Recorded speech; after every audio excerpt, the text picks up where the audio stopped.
अवधूत गीता से एक मंत्र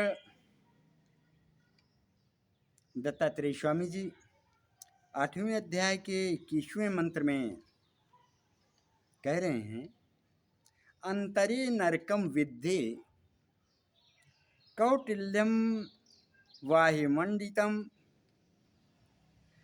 ललितामिहि पश्यन्ति महामंत्र विराधिनीम। क्या कह रहे हैं?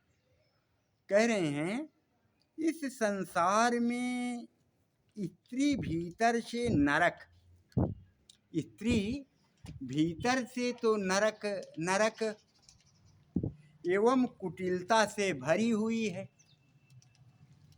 तथा बाहर से बहुत सुंदर सुंदर दिखाई दे रही या दिखाई देती है। यह महामंत्र ब्रह्म ज्ञान की विरोधी है, ऐसा तू जान। ब्रह्म ज्ञान के विरोध में अब जितने मंत्र होते रहे तो ब्रह्म ज्ञान के विरुद्ध में हैं ही। चाहे साक्षात इस देवी को ही ले लें, अगर इसमें जो लिपायमान होगा, रात दिन विषयी होगा, काम वासना में ही, तो नरक में जाने का ठौर उसका है ही है, कुछ करेगा नहीं, अकर्मण्य हो जाएगा।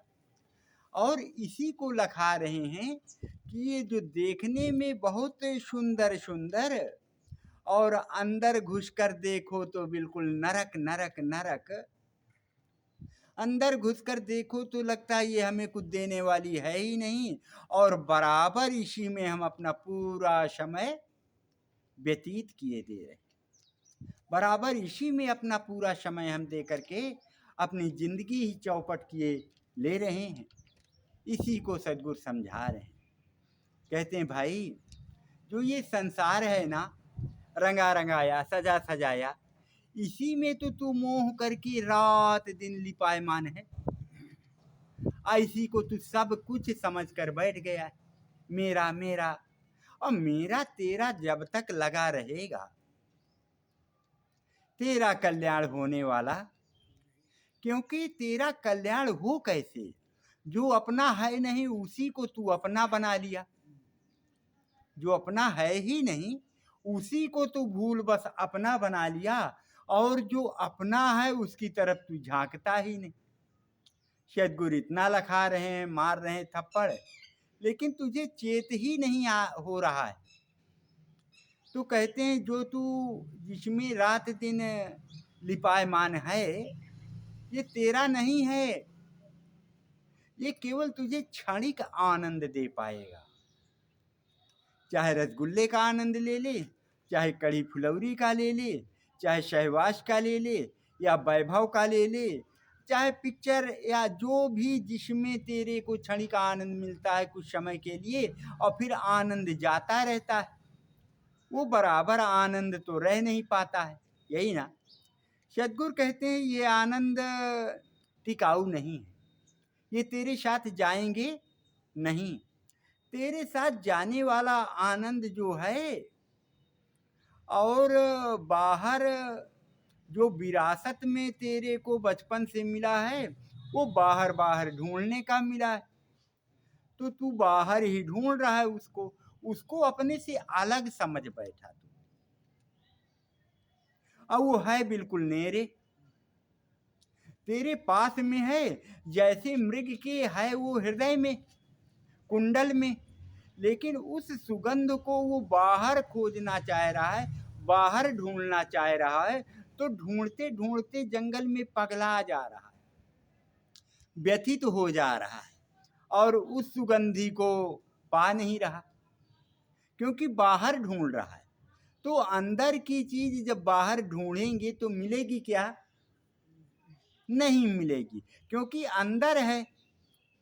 ऐसे अंदर की वस्तु को, अपने प्रभु को, दीनानाथ को, जो हृदय आकाश में बैठा है, इतना नजदीक है, और उसको हम लोग कल्पना से बाहर कर लिया,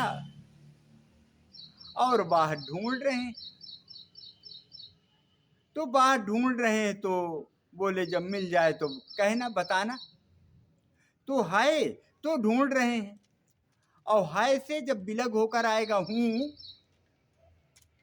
तब बात बनेगी। तो हूँ में आता नहीं, पूछता नहीं कि मैं कौन हूँ, उसमें लौटता ही नहीं। अपने को जानता, सबको जान लिया, संसार को जान लिया, इतने सब्जेक्ट है, उतने सबको पढ़ करके पूरा धुरंधर विद्वान हो गया और बड़ा बड़ा पदाधिकारी हो गया, सब कुछ बन गया, सबको जान लिया, पर अपने को ही नहीं जान रहा मैं कौन हूँ। और कल्पना से प्रभु को, दीनानाथ को, खुदा को, गॉड को, अल्लाह को, यीशु को बाहर ढूंढना शुरू कर रखा है। तो बाहर होता तब तो मिलता, जब अंदर है, सुगंधी अंदर है, तो बाहर मृग को मिले क्यों? तो ढूंढते ढूंढते क्या हो गया, मर जा रहा है, मर जा रहा है तो नेरे पर पहिए ना हेरे। वो जब हृदय देश में बैठा है, तो इसीलिए तो कबीर साहब बोले कि मुझको कहाँ ढूंढे बंदे, मैं तो तेरे पास में, ना मंदिर में, ना मस्जिद में, ना काबा कैलाश में, अब खोजी हो तो खोज ले मुझको, मैं हूँ तेरे पास में। कितना सुंदर स्पष्ट कह रहे हैं।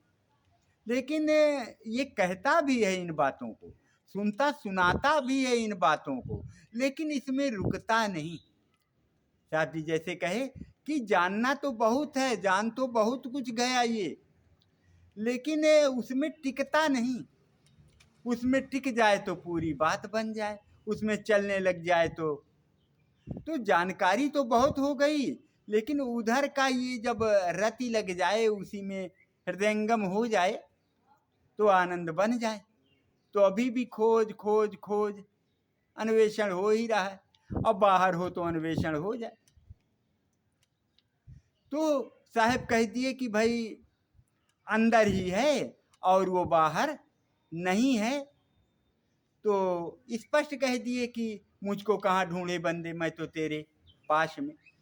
इसलिए हम थोड़ा सा सजग हो करके और उसको बाहर न ढूंढ करके अंदर मैं कौन हूँ को ढूंढें, और सत्संग का लाभ लेकर के निरंतर उसमें चलने की कोशिश करें। तो आज नहीं कल वो दिन सुनिश्चित है, जबकि हमारा गंतव्य बिल्कुल नजदीक दिखाई देगा। यहाँ पर एक शब्द भी आया कि ये ब्रह्म विरोधिनी, कहाँ पे गया, हाँ, ब्रह्म ज्ञान की विरोधी है। ब्रह्म ज्ञान की बिल्कुल विरोधी है। जब इस प्रकृति में हम आप लिपायमान रहेंगे, इसी में रात दिन नाक रगड़ते रहेंगे, तो ये तो उधर जहाँ ब्रह्म की तरफ जाना है, अपनी तरफ लौटना है, तो उधर ये जाने क्यों देगा? क्योंकि ये प्रकृति है और प्रकृति ही प्रकृति को खींच रही अपनी तरफ। ये भी प्रकृति से बना, वो भी प्रकृति है, अष्टधा मूल प्रकृति। तो प्रकृति ही अपने आनंद में प्रकृति को ही तो खींच रही है, तो उसी में इसको आनंद आ रहा है। इसकी भी क्या गलती? उसी का ये पहले से सदियों से प्यासा है और उसी की रति है, इसकी विषयी है, तो उसी विषय में से आनंद आ रहा है। तो ब्रह्म ज्ञान का विरोधी तो है।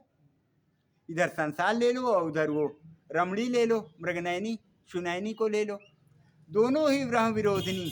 तो अब उसमें ये नहीं लेना कि वो नारी नारी नारी, आप भी नारी, आप भी वही माया। कई बार ये बात आती है, तो उसके उंगली ऊपर नहीं उठा करके वाह वाह वाह उसे घृणा करने लग जाना। आप भी वही हो, जैसे उसका ये सब पूरा मलमूत्र से भरा, वैसे तो आपका भी है, और आप में भी वो नारियां अच्छा देखती हैं, आप नारियों में अच्छा देखते हैं, तो एक दूसरे को अट्रैक्शन, खिंचाव है, तो दोनों एक दूसरे के लिए माया हो गए ना। इसलिए ये नर नारी दोनों ही माया हैं, केवल नारी ही माया ऐसा नहीं समझ लेना, नहीं गड़बड़ हो जाएगा। तो अब इधर की ये माया समझो, ये भी माया। तुलसी बाबा तो बोले गो गोचर जहाँ लग मन जाई, सो सब जाने हु माया भाई। गो मानी इंद्रियां, इंद्रियों की जहाँ तक पहुँच बन सकी, जान समझ सके, वो सब माया ही माया है। पूरे को माया समझो, और अब बाहर जाता रहेगा, जितना देखेगा सुनेगा समझेगा सब माया है, और जब लौटेगा तो फिर इष्ट पर आएगा, उस प्रभु पे आएगा जो हृदय देश में निवास करता है। इसलिए माया में ना व्यथित होकर के अपने आप में लौटे, अपने आप को जाने, तो बढ़िया सुंदर बन जाएगा। वाणी को आज यहीं पर विराम दिया जाता है। प्रेम से बोलिए सद्गुरुदेव की